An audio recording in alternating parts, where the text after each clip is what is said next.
Hello, welcome to Gardener's World. Because the box hedges have all been taken out from the dual garden and the cottage garden, we've got lots of bare soil to fill up. So I've been moving plants around the garden, and herbaceous plants can be moved now. This is an Echinopsis retro, which has got wonderful metallic-y balls of flower. It'll reach up to about 3 foot tall. And what I want it to do here is to work with the roses, because it will start to flower after the roses are finished. And although there's not much top growth to be seen, if I take that out, there we are, you see, a pretty good root system has already formed. And it does show you how herbaceous plants work, because these are plants that will have really strong roots, even though the top dies back every year. So I'll pop this in this hole. Echinops like good drainage, but I will water that in really well. And it's worth saying that if you are moving any herbaceous plants, give it a soak. There we are. Hopefully that will hardly notice that it's gone from pot into the ground and will grow away strongly.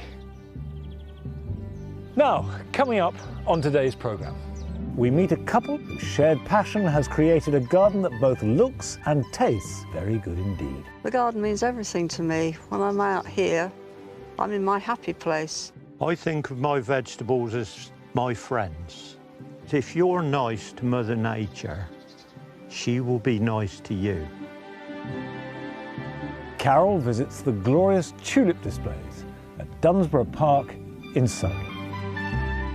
Tulips make you happy. Look at each one individually and it's a masterpiece. But see them en masse and the impact is truly breathtaking. And I shall be adding a range of umbellifers to my orchard beds.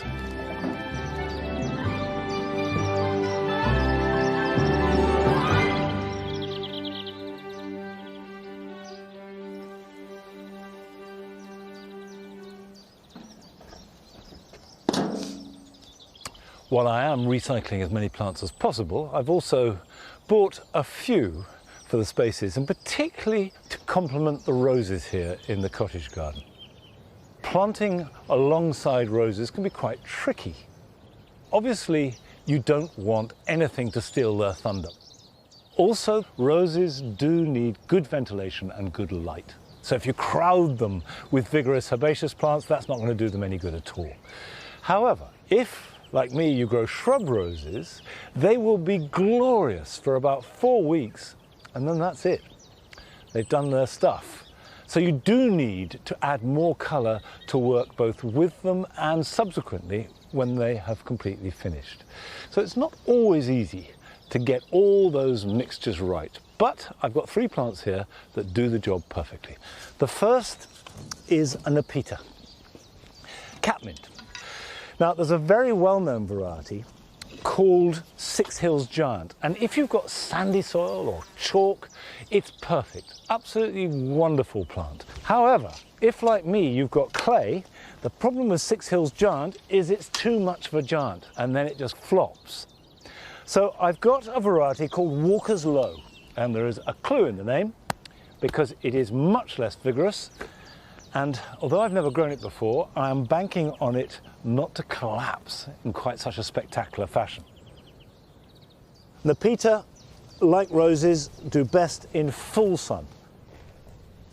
And when Nepeta has finished flowering, you can cut it back hard and it will reflower. So that means that we will get a fairly long flowering season from it. Now, a good accompaniment is a salvia. Lots and lots of different salvias. This is Salvia caradonna that will cover the bare branches at the base of the rose and start flowering just about the time that the rose finishes. Like the Nepeta, it'll do well in full sun. And then in the front, I want something lower that will spread and will flower for a long time. And there's probably no better plant that will do that than the hardy geranium, and no better hardy geranium than this, which is Roseanne. And this will flower from summer right through till autumn. So we have the clear blue, the rather darker purple, and then the paler lavender colour behind it. But the roses are carrying the main attention, and then these will come up through after them. Now, that's fine when you're creating a border. You want harmony and you want balance, but sometimes plants can just stand alone. And a couple of weeks ago, we went down to Sussex to visit McBean's nursery, where they raise plants that are amongst the most glamorous of any on this planet.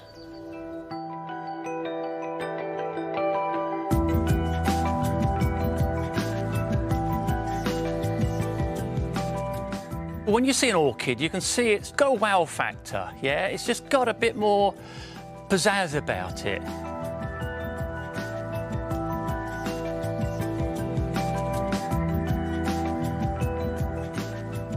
I'm Jim Durrant. I've been growing and breeding orchids for 50 years.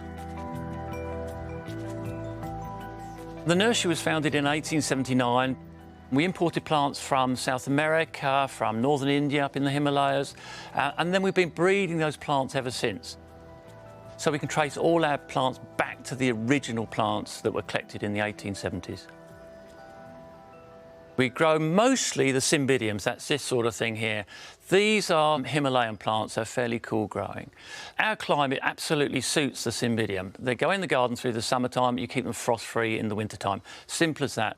Some of the plants, obviously, I've known for my 50 years because each year they flower. I think, oh, I know what that is, and you've seen it before and before. But then, of course, you get added to that, you then get all the hybrids, the children bred from it as well. So I can go back 5 generations at this place to see plants that are bred from plants, bred from plants, bred from plants. So it's just like a family tree, really. I can trace them right back to their great-great-great-grandparents.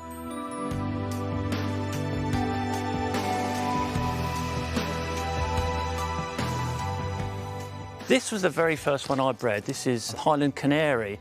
I bred this in 1975. It's a nice, small, but bright flowers. A really lovely little plant. The parents of this plant are these two here. So this is the Mavourneen Jester, and this is a lovely old plant that's bred in the late 60s, early 70s. And then this is the other parent. This is the Kariga Canary. And again, the whole reason for this breeding is to make them a sort of really small, compact, joyous, a fun plant, basically. When this first flowered, I mean, it takes us 6 years from making the seed to actually seeing them flower.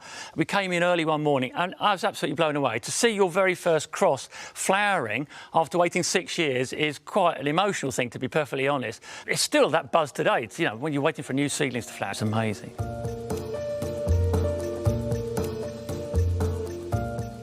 The most common question we get asked is, how often do you water your plant? Well, you've got to water it when it's dry. You can't just do it because it's Sunday morning, because it's convenient to you. You must let the plant dry out. In nature, a lot of these plants would go up a tree, so they'll be sitting way up in a tree, and obviously water would never sit around the roots there, it just dribbles through.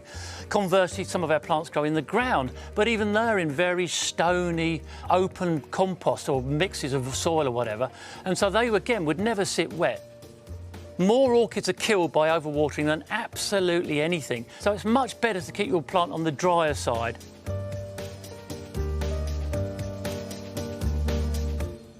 Along with the cymbidiums, we've been growing these fellas, which are oncidiums. These are Oncidium alexandra in this case. This is a species. So this plant is over 100 years old, and we've been using this for breeding lines ever since, basically. So our first generation, which is this one, so there's probably 20 years generation in that hop. You can see we're getting a bigger, bolder, rounder flower, as was the trend of the time. We then got another generation, which is this one here. Again, there's 20 years difference in these crosses to give us a slightly bigger, even more rounded flower. And then we've got another generation, which is another 20 years, to this fella, which we've ended up with a really sort of full flower, a bit blousy. But, like all fashions, everyone now wants the original type, dainty little flower. So the whole breeding program has gone full circle. We've actually gone back to the place we started with, certainly about 100 years ago.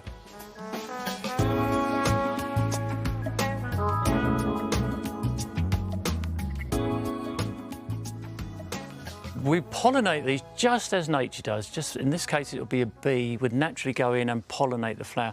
This is why orchids look different shapes and sizes, because they're meant for different insects, different pollinators. So they've got this sort of slightly sprung-loaded lip here. I can see this goes up and down, and that's to push the bee to the top of the flower when he's in there, so he picks up the pollen. See, my finger's a bee. So our bee goes into the flower, he has a drink right down the base of the flower, and as he comes back up, he'll automatically fly off with the pollen on the top of his head there. So in this case, he's flying around the Himalayas with these little pollen stuck on the back, a bit like sort of dealy boppers.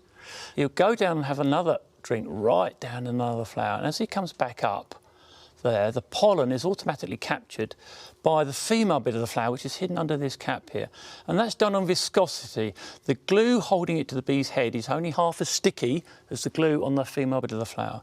So the pollen grains will grow down there, and that will become a seed pod.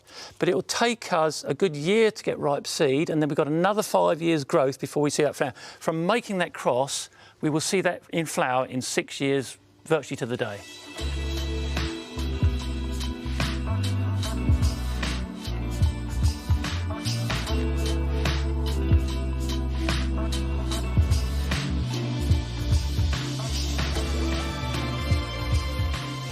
Orchids are very popular. In fact, they're more popular than they've ever been, to be honest. People are growing them, but a bit worried about actually keeping them growing or reflowering them.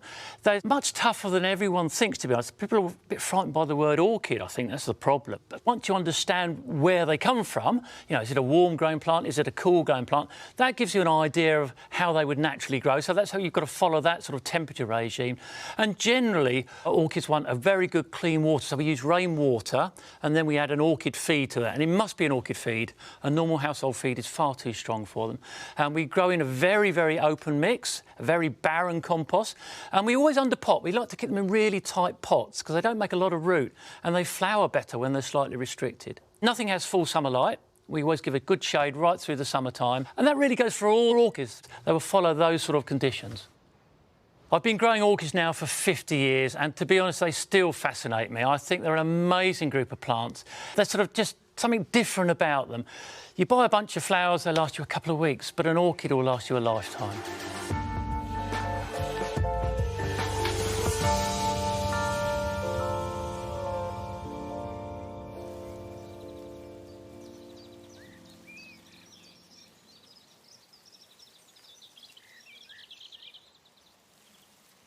I think, despite the glamour of orchids, which is undeniable, the thing that comes through most strongly is that these are really quite tough plants, and more orchids are killed by kindness than anything else.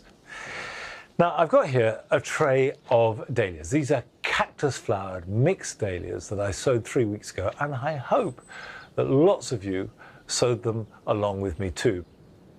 And you can see that mine germinated really well, very quickly, and they have developed into nice, strong, young seedlings. It's really important that at this stage you move them on, because they will start to compete for moisture and nutrients, and that will stunt their growth. So we need to prick them out to give each one a separate container. That could be in a plug or, like me, in a pot. Now, when you're dealing with any seedling, it's really important to hold them by the leaf and never by the stem, because if you damage the leaf, there are others and it can regrow more, whereas if you damage the stem, that can be curtains for the plant. So I'm using the plant label, but you could use a knife and just gently cut round where the root is, and holding the leaf, just lever it out with as much root and compost attached as possible, but don't worry if the soil falls off. What really matters is you don't damage the roots. There we are. That is a healthy seedling, good root system, good top growth. So drop it into the pot. Just gently sieve your compost around it. And what I do is just give it a shake, and that's enough. Don't push it down with your thumbs, because at this stage, there's a real risk of damaging those small roots. What you have to do now is water them and put them somewhere protected. I use a greenhouse for the next week or two, and then when they've got established and I can see new growth on them, and they're nice and upright, I put them into a cold frame. You can still sow some now. There's still time to catch up on this, sow them, and then in 3 weeks' time go through the same process. Now, one of the things that I look for in any garden is not just wonderful planting and design and structure, but it's personality, individuality, and that doesn't need to cost money, as we see from this film that has been sent to us from one of our viewers in Wiltshire.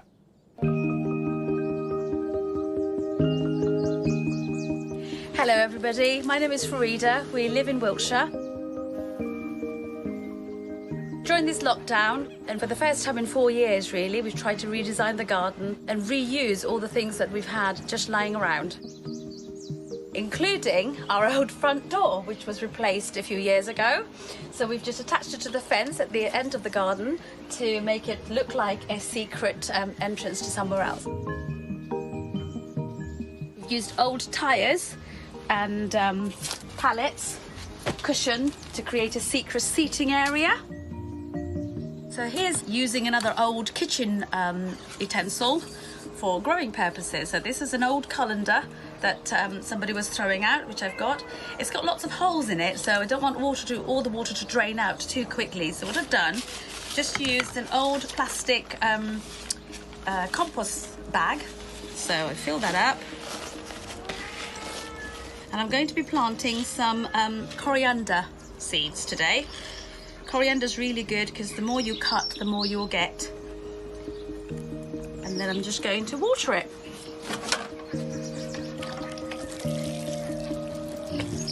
And here's one I made earlier, 2 weeks ago.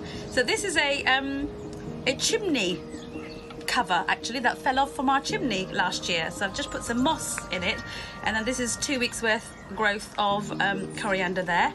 I've also used an old steel toe cap booth, so I've used it to plant a spare petunia that I had. So just grouped together some unusual things that you can reuse and recycle to grow things.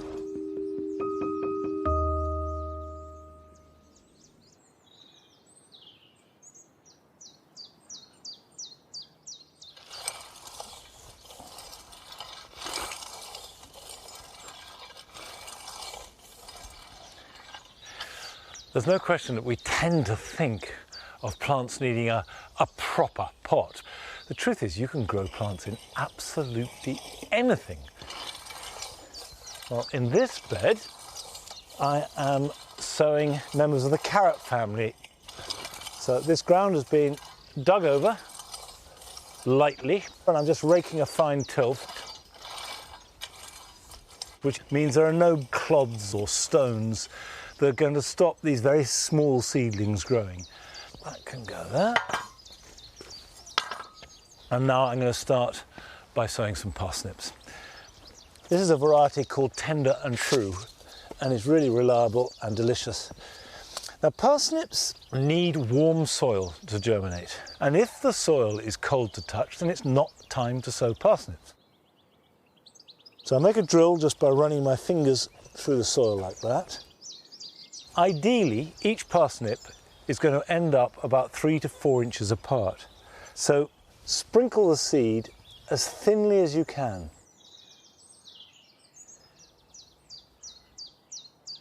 Parsnip seed, even when the soil is warm, is fairly slow to germinate. So in that period, you can grow a catch crop of radish in the same drill. And this is a variety called Ravenello.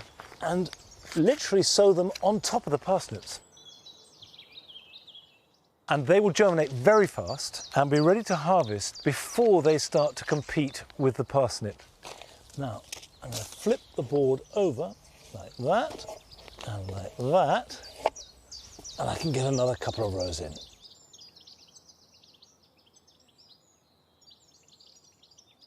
Right, Patty, you're going to have to move because we're going to sow some carrots now. Come on, off you get. And I'm going to sow a variety of carrot called Nant. And carrots are less fussy than parsnips. They will germinate in slightly cooler conditions. But there is one big issue with growing carrots that has to be dealt with, and that's carrot fly. And carrot fly can smell a carrot from about half a mile away. So try and sow them as thinly as possible, because when you thin them, you release the fragrance of the carrot into the air. If it is very dry, it's a good idea to water them now so that the seed is in contact with moist soil. There's no doubt about it that there is huge pleasure to be had from growing your own food, from the sowing of the seed to the eating of it, sometimes months later. And this was all too evident when we went to Chipping Norton to visit the garden of Gerald and Liz Stratford.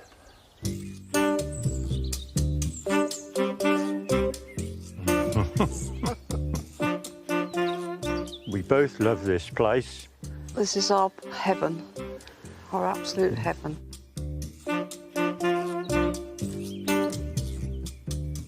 I'm Liz. Gerald. And this is our garden. We're out here every day, aren't we? Yes, dear. Yeah, we are. Yeah. Gerald does the vegetables, I do the flowers. Everything you see is what we've achieved in just under 5 years. 4 years, dear. Is it 4? Yes, it's not 4 years till December. Well, 4 years. Well, these are my beans. They're called Guinness World Record because it can be known to grow large. I think that could be a prize winner. I like to do things 100%. And Liz is magic, she supports it. Don't you, Liz? Yes, for my sins I do. Yeah. I've caught an awful lot of fish. But when we come here, I decided I've had enough fishing. I've got a lovely garden. I'm going to challenge myself with the gardening. And I can't stop trying to do my best. Or do even better. I like to think I'm like a conductor. I don't talk to my plants, but they do understand me. These are all grown outside. I bring them in the greenhouse to ripen off, and they're very mild. There is a fallacy about big veg being tasteless. Load of nonsense. They do eat nice.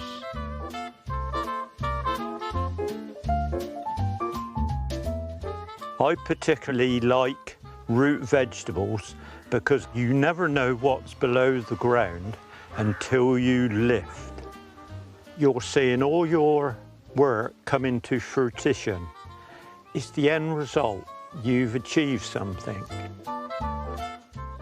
That's one stump-rooted carrot, perfect in all ways. All my effort rewarded. Oh, and the smell was real carrot. I'm known locally as the potato king, and I love eating potatoes. I could eat a plate of potatoes on their own. That's how much I like the potato.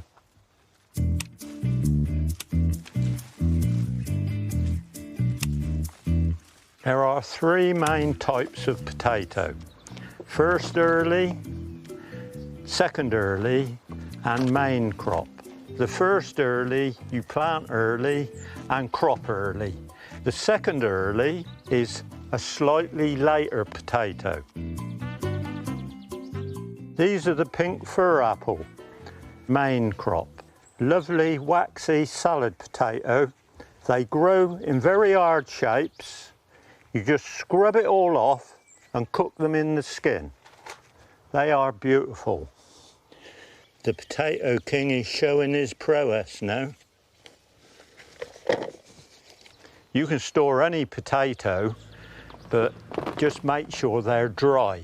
I buy proper storage potato sacks because you mustn't let light into the potato because the potato will go green. £9 4 ounces, that's very good. My magic ingredient is horse manure.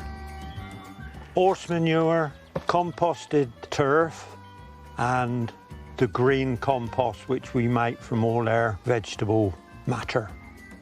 These are called red MLA, main crop. They're quite a unique potato that they are red right the way through the flesh, not just the skin. I'll just cut one and show you. It tastes very nice.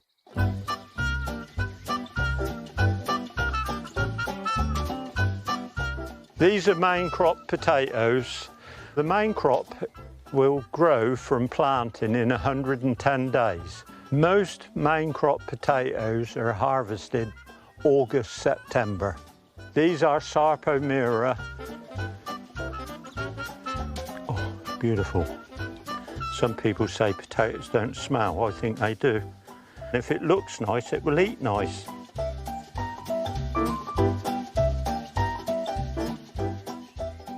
These are the seed potatoes I'm growing for Christmas. They are Charlotte, my favourite potato. I've chitted it by putting it in the dark, and 2 weeks ago I put it in a cold fridge for 2 days. When you take them out, it promotes growth. Starts the potato thinking it's spring. And then you just place the potato with the shoots up. Now fill it to within 1 inch of the top. Put these basically anywhere with light and a modicum of warmth. Just a drop of water, and that will be coming up like this one.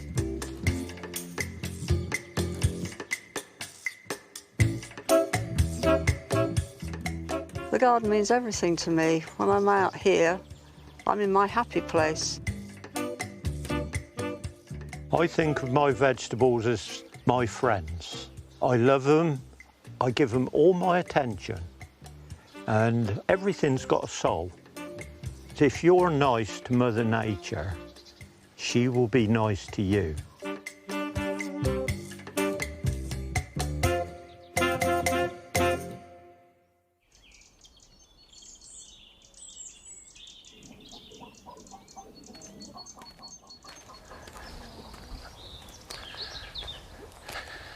Well, you can't argue with that.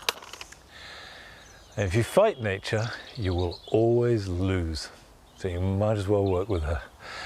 Now, one of the things about working with nature is knowing what a plant wants in the first place.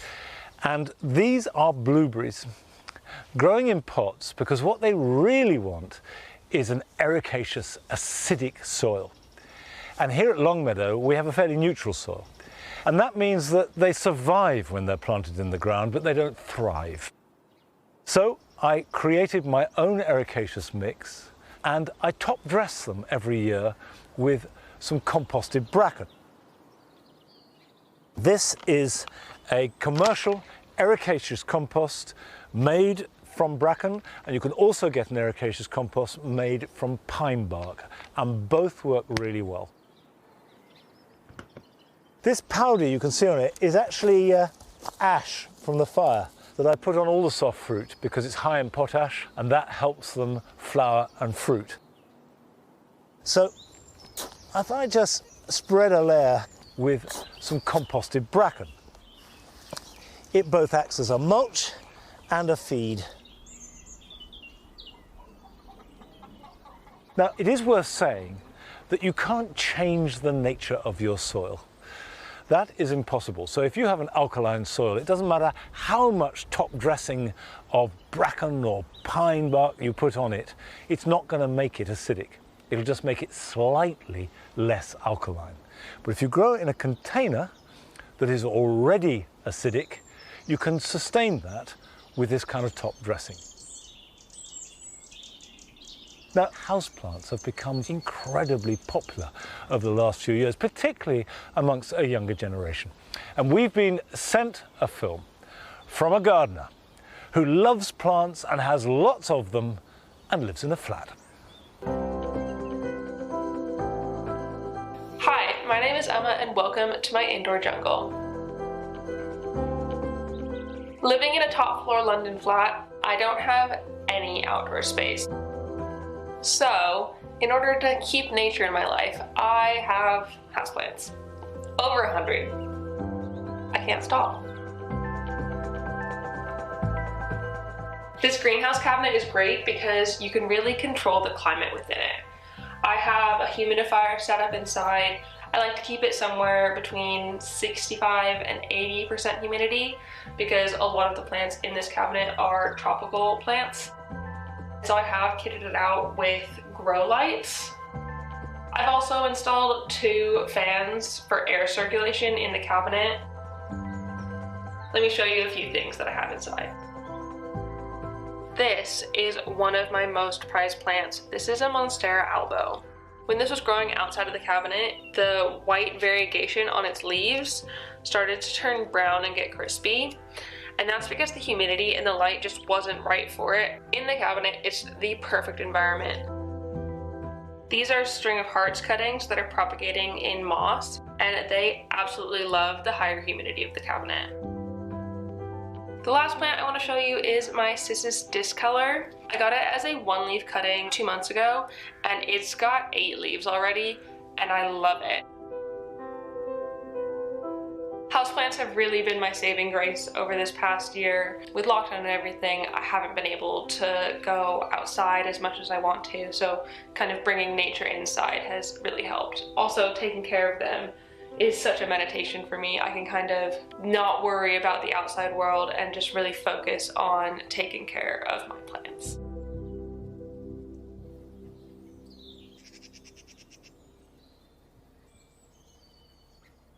Well, I think we can all share that sentiment, whether we've been gardening indoors or out. Looking after plants has been the saving grace for so many of us over the last year. Now, here in the cricket pitch, the daffodils are now going over, and as they do so, they form seed heads. And you can see that the seed forms behind the flower.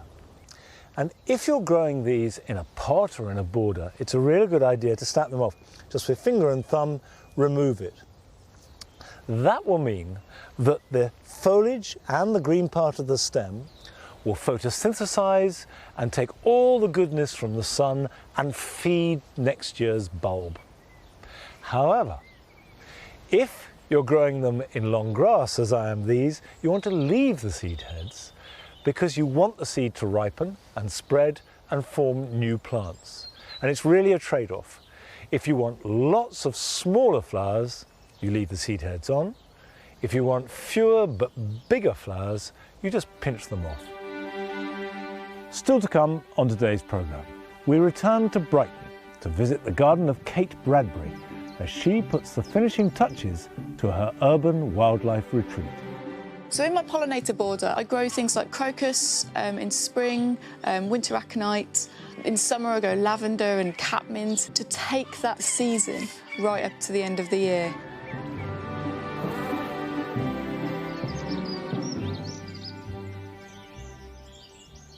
Now this spring, I've planted for the first time some tulips here in the cricket pitch. And this is Tulipa praestans Shogun, and it flowered really early. It started to flower at the end of March, and the idea of tulips in amongst long grass is something that I'm only just beginning to work with, but I do absolutely love them. So it seems a really good moment to rejoin Carol when she made a visit to Dunsborough Park in Surrey to relish their fantastic collection of tulips.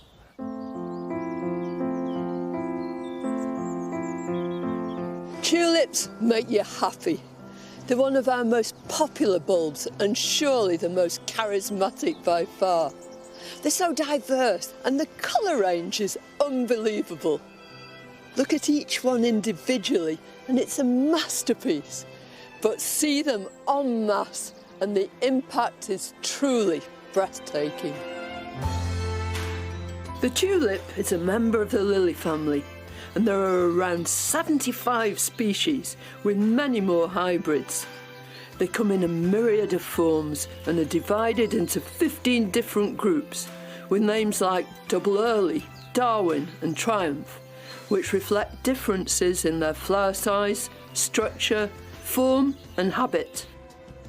Now these are highly cultivated tulips, but their wild ancestors live up in the mountains, all along the Tian Shan range, which stretches from China right through to Turkey.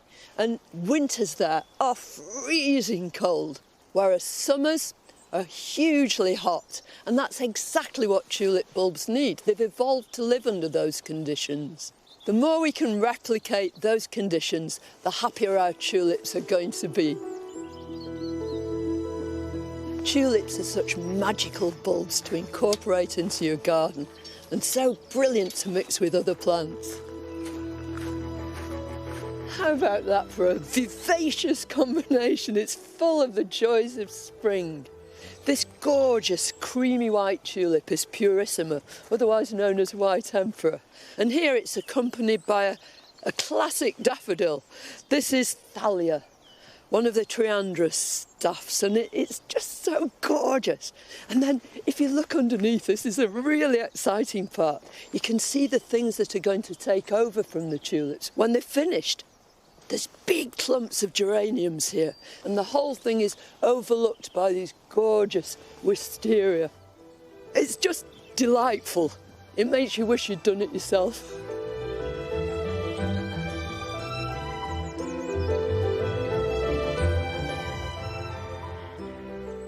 This is a really exciting planting. The whole idea is that the colour is graded from palest yellow through brilliant yellows to oranges and ending up with almost fiery reds. It's a lovely idea. These are all Darwin tulips, most of them forms of appledorn.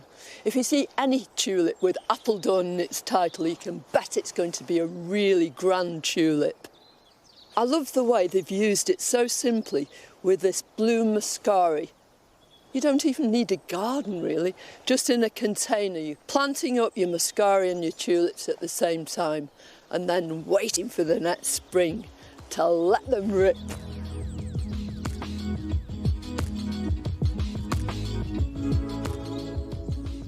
This is the tulip meadow. It's glorious. Here, tulips are planted randomly in the grass under these huge oak trees. The whole idea is that when you're growing tulips normally, you'll grow them for the first year and they're absolutely magnificent. But in their second year, very often people will just discard them. The flowers aren't quite as good, the tulips aren't quite so spectacular. But here, instead of doing that, they bring them all over to the meadow and they plant them. They all blend together brilliantly, creating this sort of impressionistic effect. One other thing that I love about it is because some of these tulips are early, some of them are later, so this display will continue for weeks and weeks. And doesn't it just make you joyous looking at it?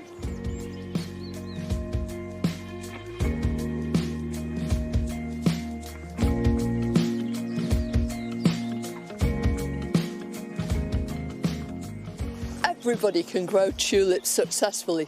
Just follow a few simple guidelines. First of all, choose really good bulbs. When you've got your bulbs, choose the sunniest spot you can and dig your holes nice and deep. 8 inches isn't too deep. And if your soil is on the heavy side, then line the holes with grit and incorporate some to the planting mixture as well. They need good drainage. Plant them late. Here they plant them in December, and that guarantees that you're going to get flowers of really good quality because they'll be subject to that period of cold. When they've finished flowering, don't let them go to seed. Take off the flowering stem, but let the foliage die back down into the bulbs because that will swell them and give you better flowers the next year. And if you've no garden, no worry. They love growing in pots.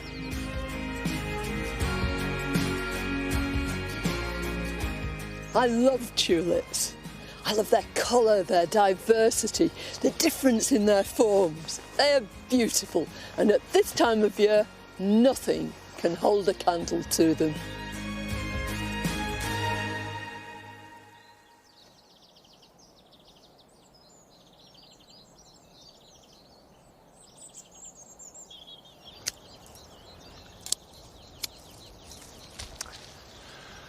I do think that putting last year's tulips from containers into a meadow is brilliant, and I thought that looked so beautiful.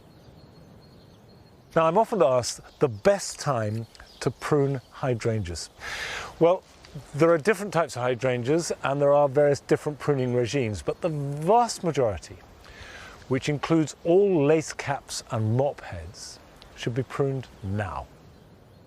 The flower heads act as a kind of protection over winter. Hydrangeas are susceptible to frost because instead of being woody, they're rather corky stems, and the buds can get frost damaged if you expose them.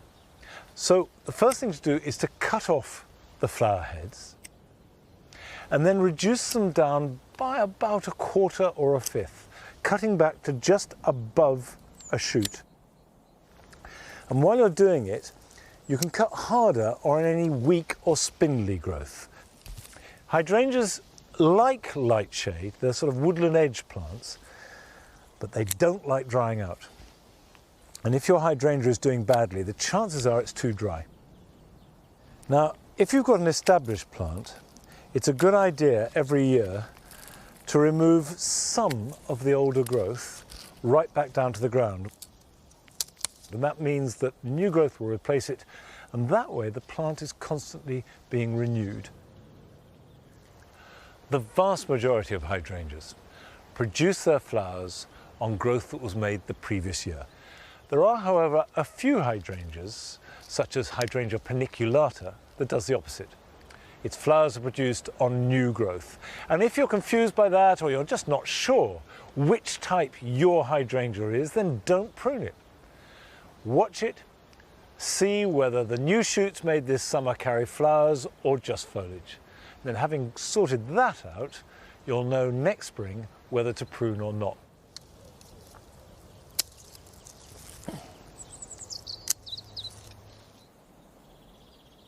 Now, I think it's wonderful that more and more people are becoming aware of what an important habitat gardens are for wildlife.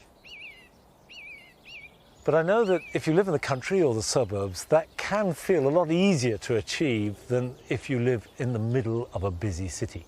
However, this film that we've been sent from a viewer in London shows that that need not be the case.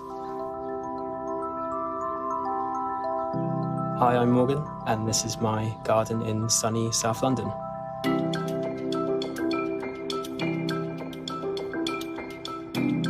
I am an ecologist, and I specialise in urban biodiversity. And what I'm most proud of is my shed wildflower meadow.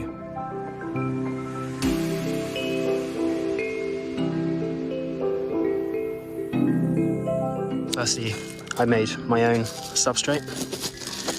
This is a mix of peat-free compost, light expanded clay aggregate balls, and grit and gravel.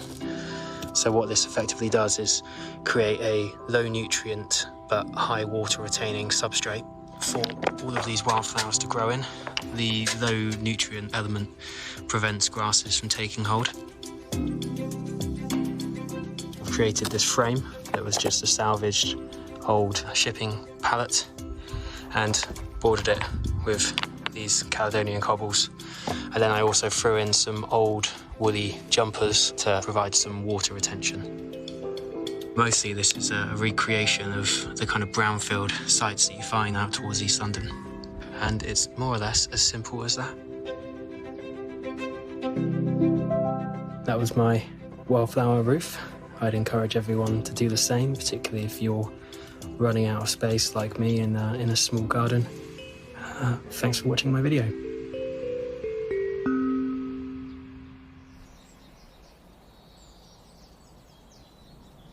I love that tip about using a woolly jumper for water retention. How brilliant is that? And they will eventually biodegrade. I will try and apply that myself. Now, every spring, I am amazed by the beauty and sheer weirdness of the imperial fritillaries. This is Fritillaria imperalis rubra maxima, and they are an absolute wonder and a joy in themselves. But then on top of that, they have this extraordinary relationship with blue tits, because blue tits pollinate them. The birds go in the flower looking for nectar and then move on and spread the pollen. And that is an amazing sight. I sit here for hours just waiting for the blue tits to come. And of course, every garden can provide wildlife magic. Whether it's birds and flowers, or it's frogs in a pond, or insects in long grass, it's all there if you just look and create the right environment for them to thrive. So this seems a really good time to rejoin Kate Bradbury in her garden in Brighton, which when she took it over was a pretty standard back garden, but very quickly she made it into a haven for wildlife.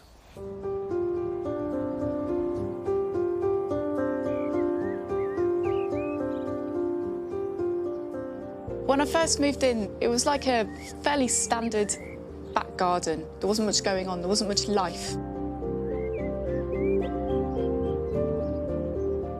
I made quite a dramatic decision to take out nearly all of the shrubs and trees that were growing here, and I replaced them with British natives. I also dug a pond, I made habitat piles. I've also got bee hotels and laid a wildflower meadow.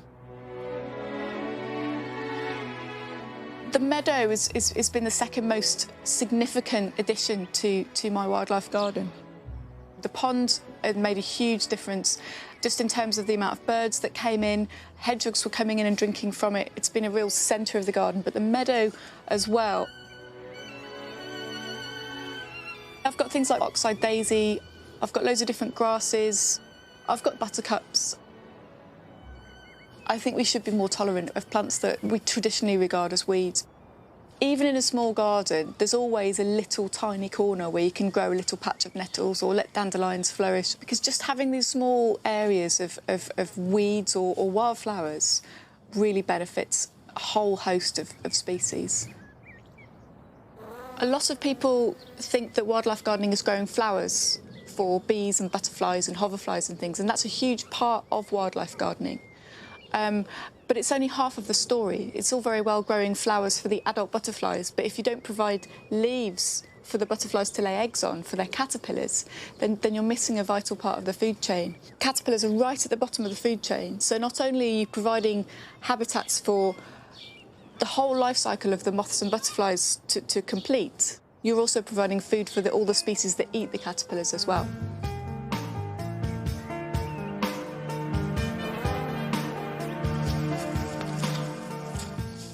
So in a small wildlife garden, it's really important for plants to work really hard for wildlife. So this is a honeysuckle. It's the native honeysuckle, Lonicera periclymenum. It's a really great pollen and nectar plant for bees and other insects. And it's one of those plants as well that provides flowers for night-flying moths. Honeysuckles really like their roots growing in shade and the leaves growing in sun, so planting it on a north-facing wall where it can grow up into the sun is perfect. Because of climate change, bees in particular and some butterflies are coming out at different times of the year. So bumblebees might come out of hibernation as early as February, sometimes January in some years. And then you'll have other bees at the other end of the year that are still flying in November. So in my pollinator border, I grow things like crocus in spring, winter aconite. In summer, I grow lavender and catmint, and then sort of later into the summer, I grow rudbeckia, Verbena bonariensis, and perennial wallflower as well, to take that season right up to the end of the year. So when growing plants for pollinators, it's really important to think about the shapes of the flowers, because different insects have different shaped mouth parts and visit different shaped flowers. So long-tongued bees will visit flowers with long tubes like honeysuckle and foxglove, and short-tongued bees will visit things like daisies and bowl-shaped blooms like cranesbills. So it's really important to grow the greatest variety of flower shapes as possible for the greatest variety of insects. As you can see, I've got salvias, which have got quite a little long tube, they're sort of lipped flowers. I've got poppies, which have got the really lovely bowl shape.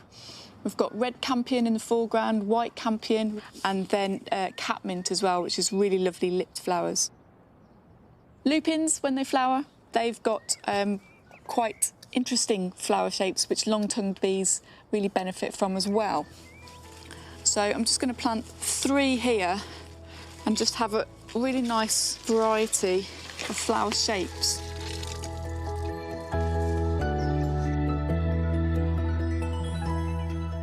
So as well as planting things specifically for certain types of wildlife, it's also really important to tolerate the wildlife that comes in that you might not welcome that much. So here I've planted loads of flowering plants for bees, butterflies, hoverflies, moths, but also I've got loads of aphids coming in as well. And some gardeners might remove these aphids even with an organic spray. You know, you might take these aphids off and get rid of them, but I've just left them because house sparrows feed aphids to their babies, ladybirds lay eggs on aphid colonies, hoverflies lay eggs on aphid colonies, lacewings also eat them. And so just by leaving them, you've got a food chain in place, you've got a little ecosystem, and you're just providing a bit of extra food for all the other species in the garden. I've barely left the house since I made this garden. I never want to leave. It's my happy place. I love standing by the kitchen window and watching the sparrows coming in. And last week I had sparrows teaching their babies to have a bath, which was just so cute. It's just gorgeous. It's just the most wonderful thing. It makes me very, very happy indeed.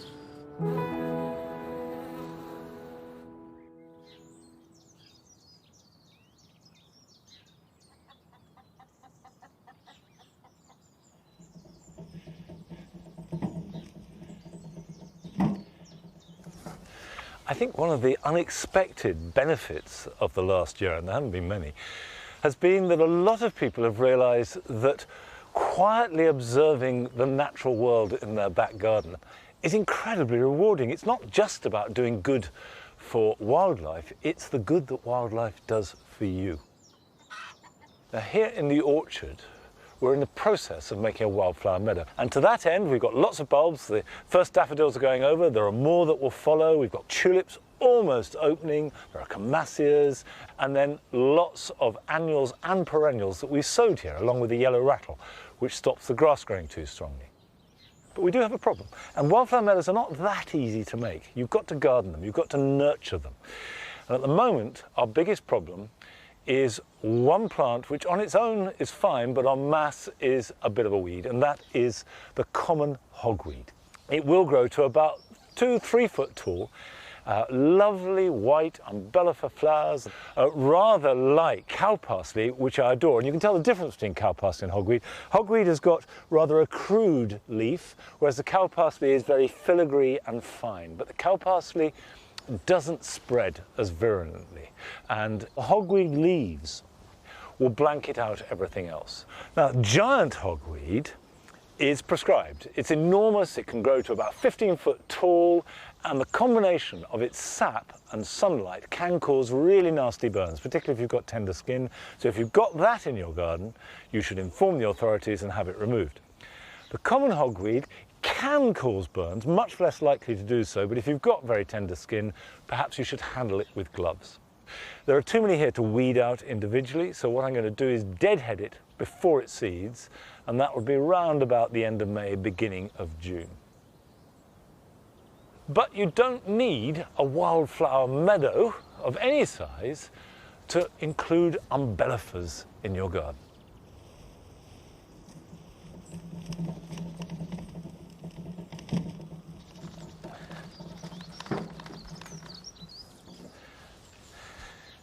These beds were cut out of the long grass only about 5 or 6 years ago. And we've been planting and building them up ever since. But the one thing that I haven't quite got right yet is linking them with the wildflower meadow. So my plan now is to plant umbellifers of various kinds that you can buy in garden centres and nurseries as plugs or young plants, so that there is a real link. And I've got a range of umbellifers to do that with. The first is cow parsley in a particular form. And this, which doesn't look much at the moment, is Anthriscus ravenswing. And it's cow parsley with purple foliage. And you can see I've actually got some already in the border. And then the flower stalk will rise up with the white, perhaps even slightly pinky flower. But I will add that to the border in there. And I'm going to plant some more carrots, because wild carrot, a daucus, is really decorative. And if you left your carrots to go to seed, another biennial, so next spring, they would put up a flower stem with a white umbel. So I'm going to put that near the front. Now this is a perennial. It's a lovely umbellifer, which is also extremely accommodating. Any garden can grow this. It's called Selenum, and it will grow in almost any soil, take some sun and take some shade. So I'm going to pop that in there. And on top of that, I've got some Ami, and I sowed these in the autumn, the end of last September. This is Ami Majus. Now, don't try and sow Ami Majus now, it's too late.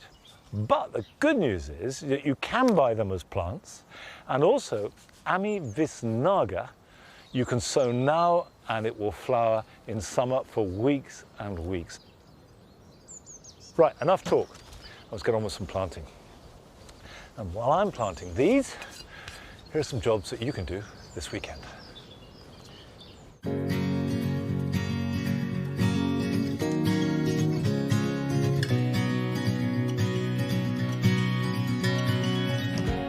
Courgettes are the hardiest of the cucurbit family, and you can sow the seed for them now. Place 2 seeds on edge in a pot of peat-free compost. Cover them, water them, and keep them in a bright, warm place to germinate, and a south-facing windowsill will do the job fine.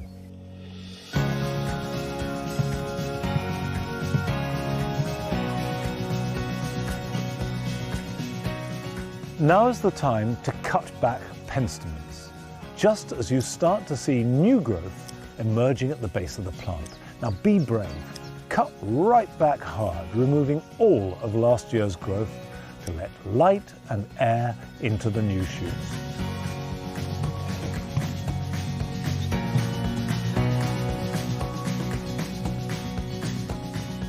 Annual climbers, such as Spanish flag or Corbea scandens that are grown from seed, will make a dramatic display in mid and late summer if sown now. Plant them into pots or plugs using a peat-free compost. Water them well and then put them somewhere warm to germinate and grow them on, ready to plant out after the last frost.